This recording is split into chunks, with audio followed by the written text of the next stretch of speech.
저는 이런 과정을 통해서 논문을 쓰게 됐는데 아무래도 제 전공이 국제관계사입니다. 국제관계에 대해서 이제 연구를 하는 분야이다 보니까 계속했던 고민이지만 역사학적인 방법만으로 조금 확실히 설명을 할 수 있을까? 내가 어떤 이 큰 프레임을 보는데 조금 역사적인 어떤 연구 방법만으로 의존이 가능할까? 이런 고민들을 아무래도 계속 할 수밖에 없었습니다. 그 국제관계사라는 게 사실 출발은 이제 19세기 부터 이제 좀 국가 간의 어떤 정치 관계 혹은 외교 관계 여기에 대해서 살펴보는 방식으로 이제 그 학문이 출발을 하게 돼요. 그래서 그 이제 19세기 하면 제국주의 시대고 열강들이 그 전 세계 어떤 외교의 판을 짜던 시기이다 보니까 이 전통적인 방식 국제관계사 연구 방식은 연구 문서 분석을 통해서 외교 문서 분석을 통해서 열강의 외교 정책에 대해서 해석하는 그런 방향으로 많이 전개가 됩니다. 지금도 뭐 당연히 이게 전통적인 연구 방식이기 때문에 지금도 당연히 이런 방식이 여전히 이어지고 있는데 이제 1차 대전 이후가 되면서 이제 과거 이 트렌드가 조금씩 이제 새로운 트렌드가 나오게 됩니다. 그래서 기존에는 이제 이제 열강들이 뭐 어떤 문제에 대해서 야 우리는 이러기로 했어라고 해서 이러기로 했구나라는 이 어떤 배경을 이해하기 위해서 이제 국제관계사가 출발을 했다면 1차 대전이라는 정말 전대미문의 어떤 인류적 대재앙을 겪으면서 그 국제관계사의 이 방향 역시 변해야 된다라는 어떤 분위기가 나오게 됩니다. 그래서 이때 그 과거의 분쟁으로부터 뭐 1차 대전을 포함해서 어떤 다양한 과거의 분쟁으로부터 이런 분쟁은 결국에 어떻게 생겨나게 되었는가 혹은 어떻게 하면 이 분쟁을 피할 수 있었을까라는 어떤 교훈을 얻고자 하는 경향이 확대됩니다. 그러면서 이제 국제관계사가 다시 한번 관심을 얻게 되는데요. 뭐 이 당시부터 이제 이게 어떤 독립적인 학문으로 조금 이제 주목을 받기 시작합니다. 그래서 제가 그 석사를 했던 학교도 그 당시에 이제 이 국제관계사에 전념하는 학과를 만들게 되었고요. 그리고 이제 2차 대전이 되면서 이제 새로운 조류가 떠오르게 됩니다. 이제 2차 대전이 끝나고 이제 냉전 시대가 시작이 되고 이제 사회 경제학에 대한 관심도 많아지고 또 이제 막시즘이 새롭게 이제 새로운 어떤 이 현상을 지금 냉전 시대의 현상을 설명하기 위해서 공부를 하게 되면서 이 같은 분야에 대한 관심이 증대가 되고 이 때문에 역시 이제 국제관계사에도 이러한 내용이 반영이 됩니다. 그래서 점차 약간 경제사라든가 아니면 뭐 계급 문제라든가 이런 부분에 대한 연구를 하는 분들이 나오시게 되고 그리고 1990년대에는 이제 냉전이 붕괴되면서 다시 아무래도 강대국의 외교 정책에 대한 연구 경향이 생기게 됩니다. 아무래도 미국과 소련이라는 초강대국이 있었는데 여기서 이 소련이 붕괴가 되고 이 소련의 외교 문서가 다시 쏟아져 나오게 되면서 봐야지라는 어떤 어떤 사료 욕심 이런 사학자들이 가지고 있는 사료 욕심이 다시 이렇게 한번 나오게 되면서 냉전 붕괴 당시 이전에 어떤 소련이 가지고 있던 외교 정책, 뭐 미국에 대해서 어떤 식으로 경계를 하고 있었나 이런 거에 대해서 이제 연구하는 경향이 다시 좀 한동안 증가하게 됩니다. 그러다가 21세기에 들어서면서 이제 국제관계사 역시 좀 다양한 주제를 다루게 되죠. 그래가지고 이제 정체성이라는 국가 정체성 문제, 뭐 사상 문제, 그리고 민족 문제, 인종, 성별, 계급, 문화 이런 식으로 이제 기존의 이런 어떤 열강이나 혹은 강대국 간의 외교 관계에서는 다루지 않았던 그런 분야들 사이에 어떤 국제적인 교류 이런 분야에 대해서도 이제 국제관계사가 조금씩 관심을 가지게 됩니다. 그래서 좀 그 저희 분야에서 다루는 내용들이 훨씬 더 다채로워지게 되었고요. 저도 이제 국제관계사를 하다 보니까 좀 개인적인 고민들을 아무래도 많이 할 수밖에 없었습니다. 그래가지고 이제 국제관계사라는 학문 자체가 정치 외교 관계에 대한 역사적 관계를 살펴보는 학문이다 보니까 이 어쩔 수 없이 약간 국제관계학적인 부분 그리고 역사학이 가지고 있는 이런 부분에 대해서 좀 같이 살펴봐야 되는 그런 경향들이 있어요. 그래서 이 부분에 대해서 늘 고민을 하게 되는데 이제 제가 박사과정을 하면서 쓰기로 한 주제가 아무래도 1895년하고 1905년간 한영 관계이고 또 연구 역시 이제 열강의 어떤 한국에 대한 접근을 보려고 하다 보니까 좀 굉장히 전통적인 방식을 택하게 됐어요. 그래서 열강의 그 외교 문서를 이제 분석하게 되는데 이렇게 문서를 분석하다 보면 이제 아무래도 역사학적 연구 방식을 통해서 접근하게 되는데 결국에는 좀 국제관계에 대한 기본적인 이해를 하고 있으면 이 시기에 어떤 동아시아를 바라보는데 조금 다양한 그 이해의 틀을 제공할 수 있더라고요. 이 국제관계학에 대한 다양한 이론들이. 그래서 여기에 대해서 국제관계 이론을 여러 가지를 도입을 하면은 이 시기에 그 한반도와 동아시아를 좀 뭐 현실주의적인 관점에서 보면 이 한반도에서 발생한 힘의 공백에 대응하기 위한 어떤 현실주의적인 입장에서 영국이 여기 이제 영국이 한반도에 직접적으로 개입하지 않는다면 다른 우호적인 국가를 끌어들여서 그 적대적인 국가, 뭐 러시아죠 대표적으로 당시엔. 뭐 러시아를 견제한다든가 하는 식의 접근으로 볼 수도 있는 거고 아니면은 이제 그 조영조약 초기 체결 당시처럼 이제 뭐 맨체스터 상공회의소 같은 데에서 이제 조선과의 통상 무역을 해달라는 압박이 초기부터 굉장히 컸습니다. 그 이제 중국 내에서 이제 중국 시장 안에서 영국 생산품들이 경쟁력을 잃기 시작하면서 이제 영국 제품들이 새로운 그 시장을 개척하고자 하는 그런 추세들이 있었는데 여기 만약에 이걸 자유주의적 시각으로 본다면 이제 영국이 한국에 대해 가지는 이익 역시 이런 어떤 공산 계급이 동북아시아에 대해서 가지고 있는 어떤 상업적 이권을 반영해 달라는 그런 요구 관점에서도 볼 수 있게 되는 거고요. 뭐 이제 영국 학파처럼 좀 독특한 학파이긴 합니다만 여기는 이제 국제사회를 하나의 어떤 그 각각의 멤버가 개인 대신 국가인 어떤 사회처럼 봅니다. 그래가지고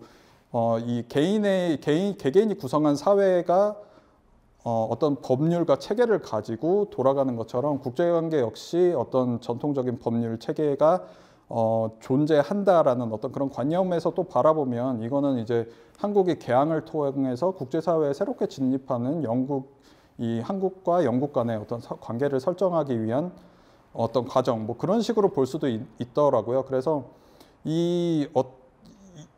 당연히 이론적인 게 당연히 모든 그 현상을 설명하기는 쉽지 않죠. 당연히 저희도 이제 기본적으로 인문학을 하는 입장이고 그 인간이 가지고 있는 어떤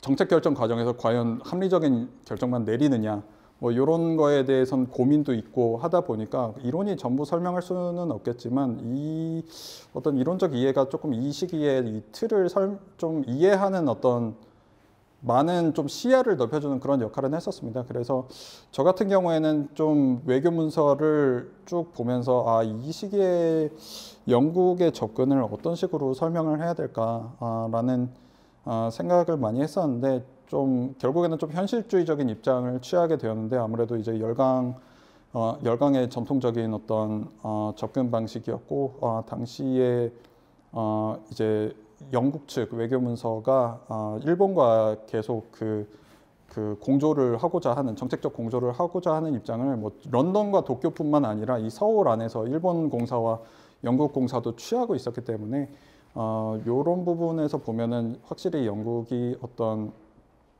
힘의 공백에 대응하기 위한 게 아니었을까라는 시각을 가지게 됐고 그렇다면 영일 동맹이야말로 그 이제 영국의 어떤 한반도에서의 이익도 부합하는 그런 접근이 아니었을까라는 식으로 접근을 이렇게 보는데 좀 이 이론적 구조들이 좀 많은 도움을 줬습니다. 그래서 이런 어떤 다양한 접근 방식에 대해서 조금 고민을 하게 되면서 동시에 이런 이론적인 연구와 이 역사적인 연구가 상호 보완적인 입장을 취할 수도 있겠구나. 특히 국제관계사처럼 단순히 이제 역사학뿐만 아니라 좀 이 당시 국제관계라든가 이런 뭐 힘의 투과라든가 이런 부분에 대해서 좀 봐야 하는 학문이라면 이 둘을 함께 바라보는 것도 굉장히 좀 중요하겠다라는 고민들을 하게 되었습니다. 그렇게 되면서 이제 저도 연구를 계속 진행할 때 이 열강만의 역사로 바라볼 게 아니라 당시 이 열강이 취했던 정책이나 혹은 그 열강에 있던 국민들이 어떤 방식으로 이제 그 다른 세계와 교류를 하게 되었는가 이 부분에 대해서도 좀 볼 수 있겠다라는 좀 그런 제 개인적으로는 좀 시야를 굉장히 넓혀줬던 그런 값진 경험이었습니다.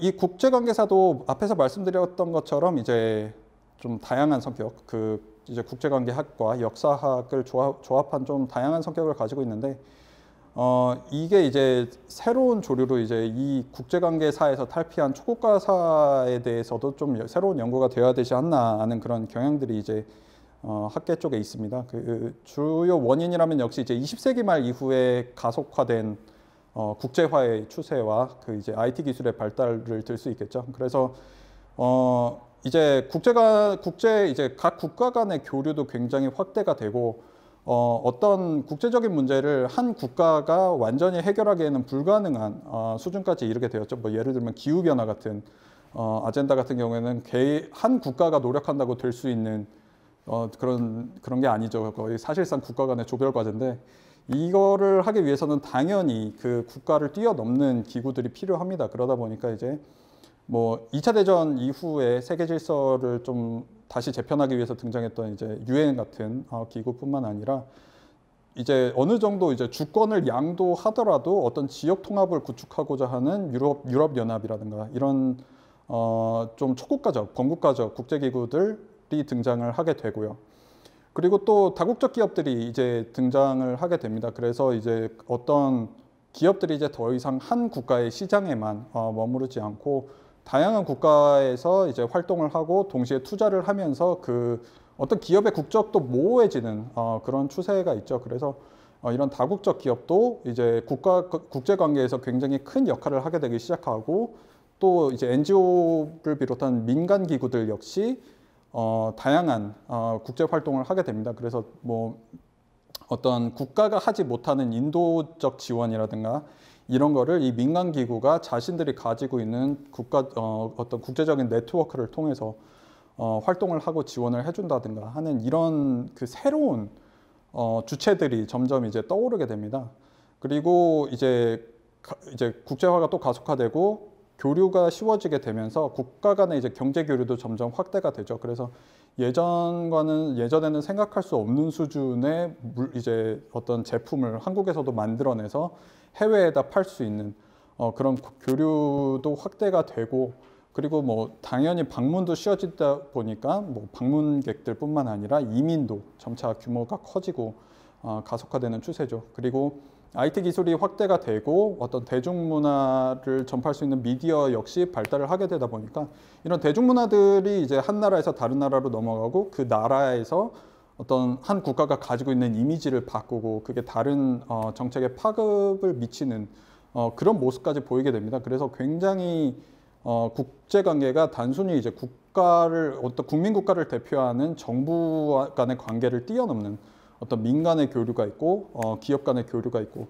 이런 식으로 다양해지면서 이제 여기에 이런 주체들에 대해서 주목해야 되지 않느냐. 단순히 과연 국민국가만이 국제관계의 주체냐라는 어떤 그런 의문을 제기하면서 이제 초국가사라고 하는 트랜스내셔널 히스토리라고 하는 새로운 이제 분야가 부상하게 되죠. 그래서 여기 같은 경우는 이제 뭐 다국적 사건, 다국적 협력, 운동, 행위 아니면 뭐 이민, 디아스포라 이렇게 한 국가가 주체가 되는 게 아니라 다양한 국가들 혹은 그 국가들의 다양한 구성원들이 서로 영향을 미치고 교류하는 이런 분야에 대한 연구가 최근에 이제 새롭게 떠오르고 있습니다. 그리고 뿐만 아니라 이런 조류뿐만 아니라 기존에도 이제 인터내셔널 히스토리 그 국제관계사 쪽에서도 이어져 오던 어떤 다양한 분야의 연구 과제들 그러니까 뭐 경제라든가 문화라든가 뭐 인종, 성별, 계급 아니면 사상 이런 문제 새로운 이제 연구 대상들이 떠오르게 되면서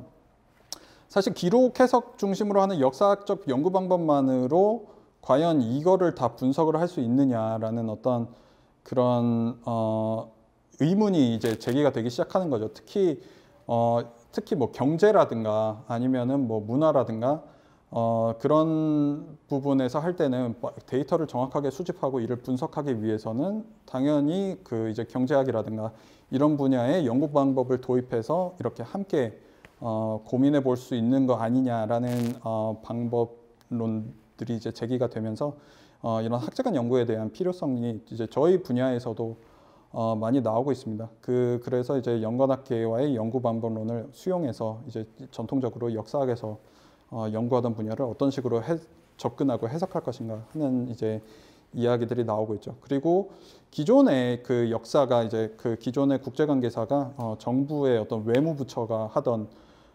수집해서 가공하고 만들어낸 그런 데이터들, 외교 문서에 대한 의존을 그런 식을 통해서 이제 벗어날 수 있죠. 그래서 이런 어떤 특정 문제에 대해서 어떤 국민국가가 생각했던 그런 견해에서 벗어나서 새로운 시각으로 하게 하는 데에도 이런 그 학제간 연구 방식이 도움이 되지 않을까라는 그런 좀 믿음이 있습니다. 그래서 저도 뭐 꾸준히 어떤 식으로 과연 제가 연구하는 분야에서 이런 다각적인 접근을 할 수 있을지, 그리고 한다면 어떤 방식으로 했을지에 대해서 좀 계속 고민을 저도 하고 있기는 합니다.